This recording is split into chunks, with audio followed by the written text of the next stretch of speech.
Lillian, and thank you to all of our presenters. If I can ask Lillian to come to the front now. We have around a little over 15 minutes for questions. So can I take 3 or 4 questions from the floor, and then I'll ask each of the speakers to talk for 2 or 3 minutes. Is that okay? Okay, so I'll open up the floor now to questions. Yes? We'd like to ask our Pakistani young woman about the Taliban.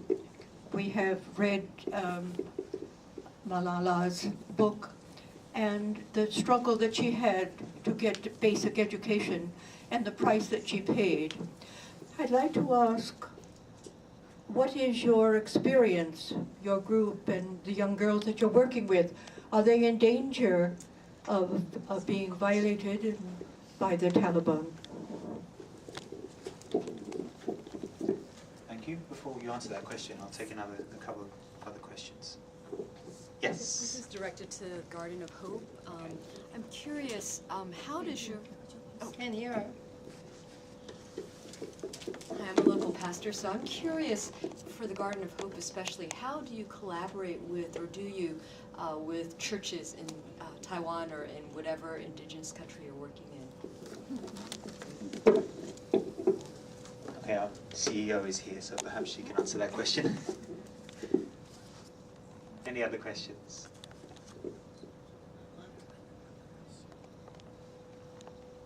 Or any other comments? Yes. Do you have a loud voice, or can you? I'm the program manager of a mem care program, and I'm very curious to learn your opinion on what the role of boys and fathers and men are in aiming for the things you're aiming at, the human rights for girls. So I'm really welcoming your ideas and suggestions on that. The role of boys, fathers and men. Very good. Yes, she asked about the role of boys and fathers and men in our work. Okay, thank you. Right, I'll take those 3 questions. So we had the question to Gulale first about Malala. Thank you. Thank you for the question. Thank you for the question. For those who don't know, Taliban are the militant groups who use religion for taking power and for all their terrorist activities, and their aim is to take control of Pakistan and to implement their own Islamic system they call Sharia. And they had once taken control of one of the area in northwest of Pakistan known as Sawat. And when they took control of Sawat, they banned girls' education. They destroyed girls' schools. Girls were not allowed to go to schools. Women were not allowed to go to the market. And it was announced that all girls who have reached puberty, they should get their parents should arrange their marriages. So it was kind of a very disturbing situation for women. And but it's very interesting that before Taliban took control of Sawat, they were largely supported by women. Many women, before they took control, they used to do radio campaigning.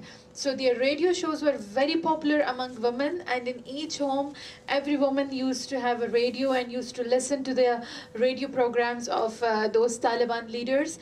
And they used to respect them as religious leaders, and they went out on Friday prayers. They used to give out their jewelry and their money as donations to them because they thought they're very good people and they're covering women's issues on radios. So they were very inspired. Most of the women were very inspired from them, and they gave financial support as well to Taliban. But once Taliban took control of the area, they became very anti-women and they banned their girls' education. They were, before the control of Taliban, there were around 12, above 1,000 women who were working in factory workers, and all of them stopped working because they were not allowed.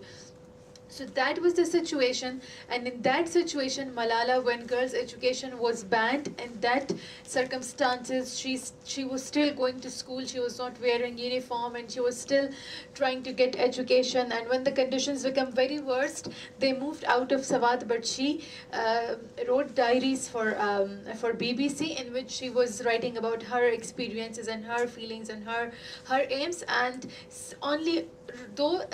Writing diaries may seem a very simple thing, but in that circumstances, when even big men, like men are kind of very powerful in our culture, when even those powerful men were not able to speak up and to say anything, this little girl was writing with a pen name. So that was a huge thing at that time.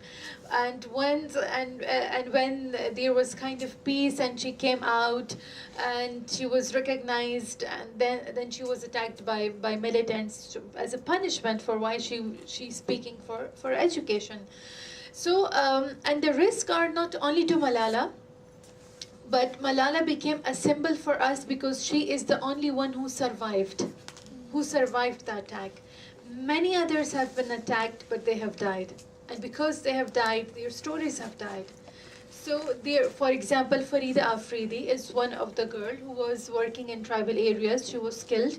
There are many women NGO workers have been killed. Once in our own village, 6 women were killed at a time by the Taliban because they were working for women's rights.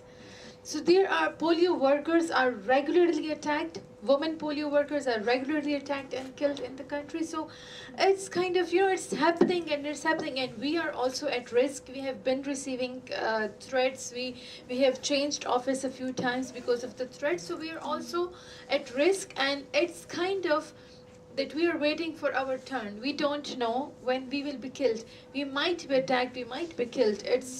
But still, we are working because we know the importance of this work, and we think that if out of fear of death we stopped speaking up, then it's also our death, because by killing us they want to silence our voices, and if we silence our voices before the death, then it is our death.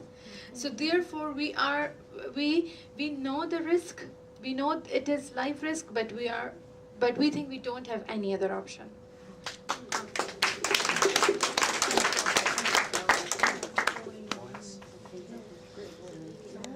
Anybody want to say something? Boys or men?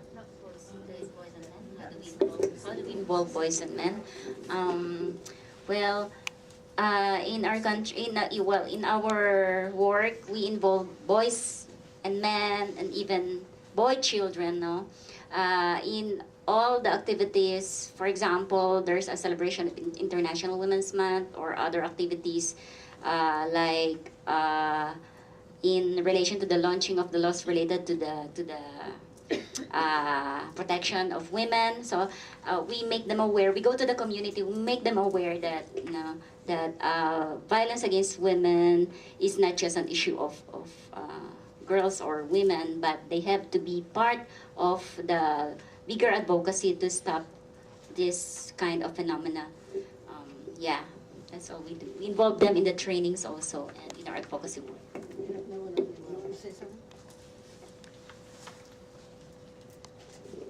I'll tell you, I'm very humbled, and I shouldn't say much. I'll just tell you a story so that I will join the young people. The city of Thiès in Senegal is a human rights city. Can you hear me? Yeah. It's a human rights city. And there is a small village right near Thiès called Malikunda. And the people really were very interested to see what happens in a city that learn about human rights, about education, and so on. It's a long story. You can find it on our website. It's a very good one to convince you that human rights learning can really take you a long way. And here the village of Malikunda started learning human rights. And nobody spoke about female genital cutting. They don't call it, by the way, mutilation. They call it cutting because they feel it's not judgmental. That's another issue.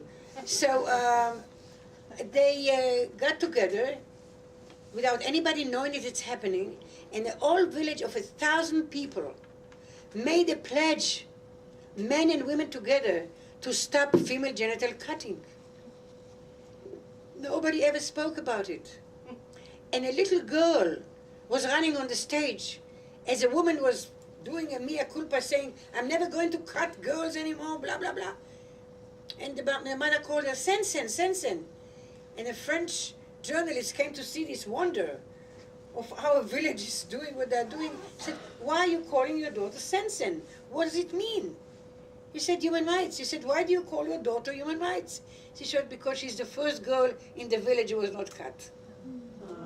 Okay?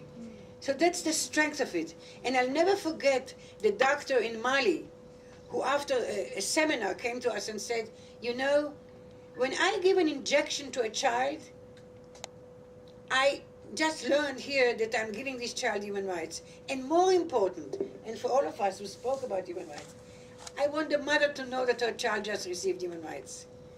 And another young man came to me and said, you know, and we never spoke about it either. I came back to my father, who is the sheikh of the village next door, to Ties Mali, to Kati Mali, and he said, Dad, I'm not going to marry 2 women, only one. We never spoke about it. So what these women are doing, what they taught us all, and I've learned from them, we have to learn from the learners. And each one of you learn and become learners and go on.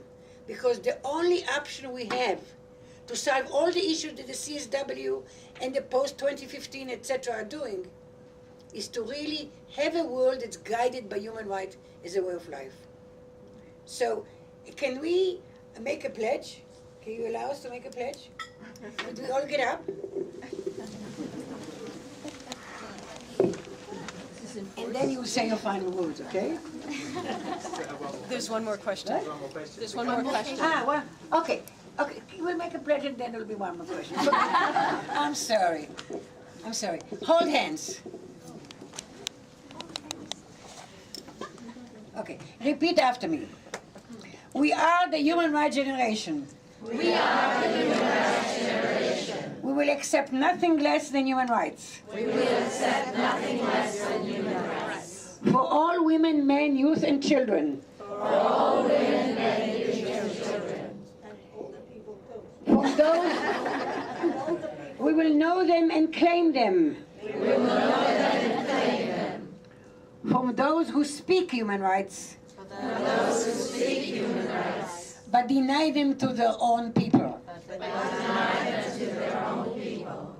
We will learn about human rights as a way of life. We will learn about human rights as a way of life. Now raise your hands.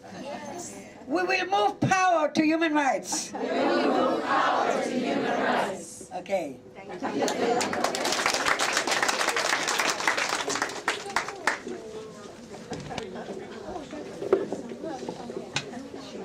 Right, it's not easy to follow that, but we have one more question. So I'll ask I can't hear you. About churches, yeah. Oh, okay. All right. The CEO of the Garden of Hope is here, Ms. Jiu Hei Rong, and she's our boss. So if Lillian doesn't answer the question very well, you can go and ask her. So I'm putting a lot of pressure on Lillian, but I'm going to ask her to answer that question now. And then I have one more question. Do we have one more question? I think we're out of time. We're out of time. Okay, yeah. Well, Angie Goldman was a Baptist missionary, so from the very start we had the involvement of the church and continue to do so because the Presbyterian Church was involved in the very early years. Yes, yeah. So in many activities, we don't just campaign outside. We don't just campaign outside of the church. We also bring our campaigns to the church. Yeah, in short. How has the church helped? How has the church helped? Many ways. Participating in our activities. Yeah, like for example. Has it helped to change anything? Oh, of course. Yeah, because there are also human rights violations in the church, isn't it? Yeah. So, for example, women also is also has the participation of the church. You have pastors wearing high heel shoes, and like Anthony said yesterday, it's not that we are promoting wearing high heel shoes. It might not be a good thing. Yeah, but it means that they also learn to think, as think about, what women and girls go through, things that might violate your human rights. Yeah. So we haven't really worked with boys as much as Rowena does. Yeah, Rowena does a lot of work among boys. Yeah, but we do target men. Yeah. Thank you. And men in the church, of course. Thank you very much. Thank you. Okay, that was a very good answer. Okay, well, I'd like to wrap this session up. I'd like to thank our speakers again. Thank you very much. And thank all of you as well. Give yourselves a round of applause. And remember the pledge that you made. Now today we've been hearing about the framework of human rights and how that educates us and helps us guide our work with girls, and how we build mechanisms to empower girls and how we help them to participate in these processes.